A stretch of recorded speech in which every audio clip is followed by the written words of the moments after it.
pag-rearrange ng mga gamit or mga pagkain natin sa ating refrigerator, sa ating fridge. Hopefully, I'm good for this. Ayan guys, I'm not really perfect arranging my stuff in the refrigerator, no? But I will just join with me na lang, okay? No criticism for my cleaning stuff. Hindi I'm not perfect, but at least I try to clean.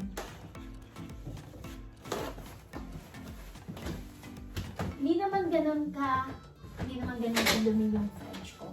Kasi every week, as long that I have time talaga, nililinisin ko siya konti-konti lang. Hindi naman ganun ka dumi talaga yung fridge ko. At saka, especially kapag may mga luma kayong mga vegetable, itapon yun na para hindi siya madamay. Para hindi madamay yung iba. Ayan. Just like this, I still have bate. Hindi pa to okay pa to siya. So, lagyan natin siya dyan. So, gusto ko lang, meron pa akong celery dito.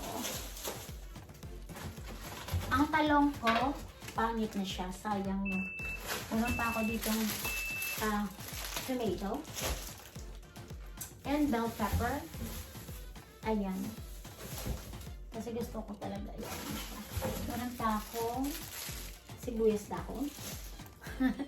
And then, isa na lang yung serrano pepper ko. Ayan. Tapos, prepare ako dito ng garbage trash para sa hindi ko na magagamit na mga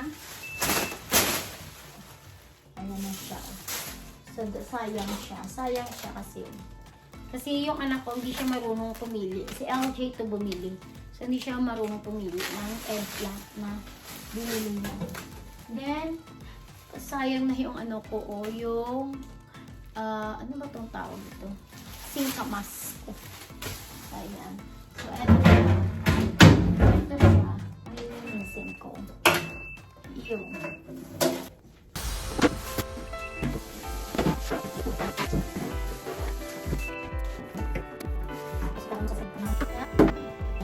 so, dapat linisin ko dito.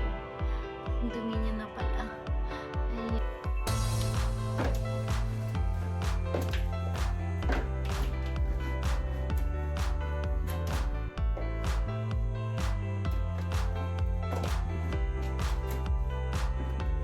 Alam niyo, pwede kayo maglinis nito with the baking soda.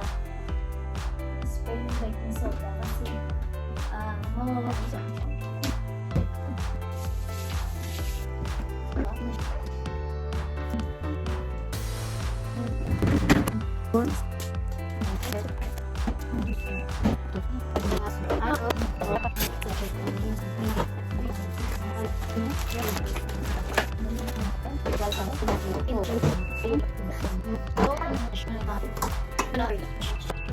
Kasi yung mga olives hindi ko alam kung ano ba ito, expired na po ito kasi tomato juice to kapag gumagawa ako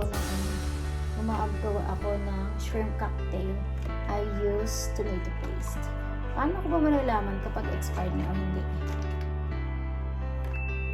Kasi and of course, bumili ako. Hindi na siya masarap. Diba, noon sa Philippines, kapag nagka-eating cheese tayo, sabik na sabik ako. So, nagpabili ako na dalawa sa anak ko, sa kaibigan niya. From the Philippines. Akala ko masarap. Hindi na siya masarap para sa akin. Ay, sarap na yung tubang ng mga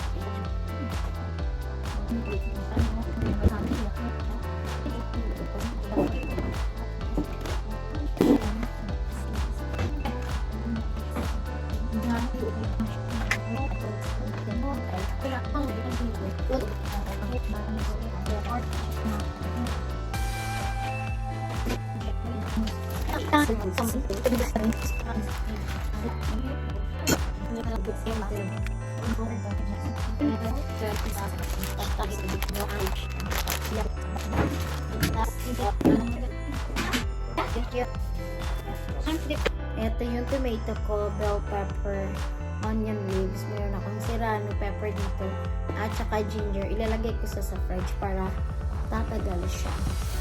So, dito natin siya ilagay. Vegetable area. So, this is my vegetable area. At the same time for my dried fish.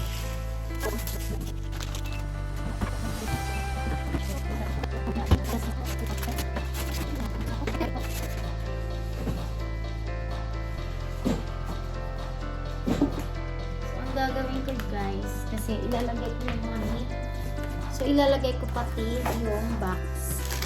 Kasi gusto ko, hindi maduguan yung ano ko dyan.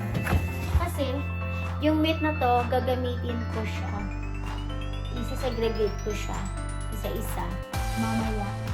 So, hindi ko siya i-freezer. Kasi bago ko siya i-freezer, hugasan ko siya, tsaka i-chop ko na siya for, ipapakita kasi for the next video kung paano ako gawa ng menu for the week. Kung ano yung ginagawa ko sa mga meat ko bago ko siya ilagay sa freezer. Ayan. Asya mo yan.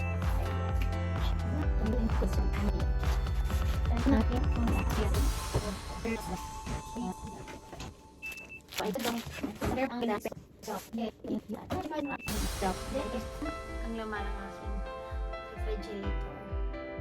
Ayan. So, hindi na siya crowded kasi nalinisan ko na siya from the top to the bottom. Ayan. Tsaka dito, yung mga butter, tsaka ice cream, ayan, sour cream, mga sauces, sa mga salad. And dyan is another mga broth. Ganyan na siya. So, hindi siya ganun ka-crowded. Diba? Ang ganda kapag nalinisan siya. Next is pupunta tayo sa freezer ko. So, this is my freezer. So, this is our freezer. Maliit lang siya. Pero very crowded din siya sa baba. Very crowded siya sa baba. Ayan, nilinisan ko siya. Start na. Ito pa pala nakalimutan ko. May cherry tomato. Ayan. Tsaka another salad. Ito ko na siya natin.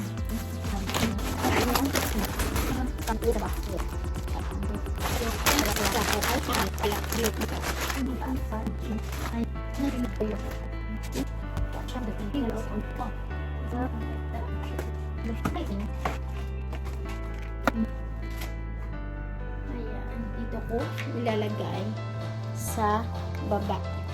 Dito. Ayan. Yung freezer ko, hindi naman siya shadow kadumi kasi talagang check ko siya every week. So, inaano ko na lang, i-arrange ko na lang. Ayan, meron pa ako dito shrimp pa to. Yes, this is shrimp kasi mahilig ako talaga sa shrimp. Ito, shrimp din to. So, meron akong ditong tilapia. Ayan, marami.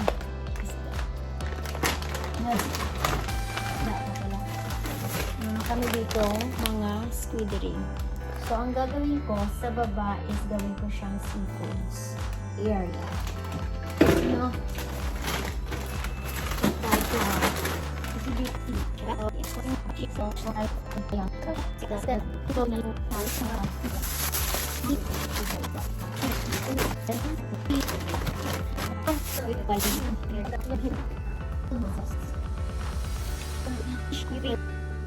So, yan yung ating freezer, guys. From the top. Yan. Yung mga wrapper ko, chicken. Second row is yung mga vegetable. Nilagay ko lang dyan kasi maliit lang talaga yung space ng freezer ko. So, then second row is all the meats. And the last row is foods area. Seafoods area siya. Ayan. Dyan naman yung mga frozen banana ko at saka frozen frozen kamote kahoy ko. Ano ba yung kamote kahoy? Kasama. Ayan. Ito there you go guys. Thank you for watching while I'm cleaning my cleaning and rearranging my stuff inside my refrigerator. And yung na-learn ko to clean my refrigerator, kailangan I need to check every week kasi kung mayroon kang nasisiraan ng mga especially mga vegetable, madadama yung ibang vegetable. So, you need to check your refrigerator every week para, or kahit every day, pwede mo siya i-check. But every week talaga, na para makuha mo at malalaman mo pa kung anong laman ng refrigerator mo, na kailangan mo unahing gamitin or you could use for your cook. So, ayun guys, thank you so much and I pray that you enjoy my videos while